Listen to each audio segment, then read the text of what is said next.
ni lini watu watasema ninaenda kwa fulani, ninaenda kwa familia fulani, Hanga Roho ikaweze kunisaidia.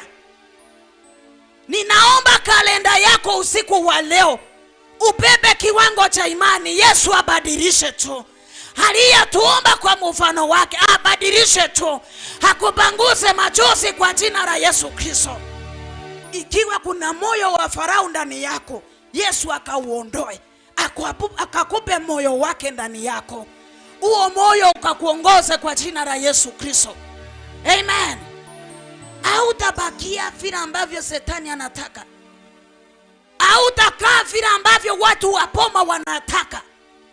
Ikiwa kuna yule ambaye alituumba akabeba msalaba ni kwa ajili ya maisha yetu, naomba akutengeneze kwa ibada ya leo.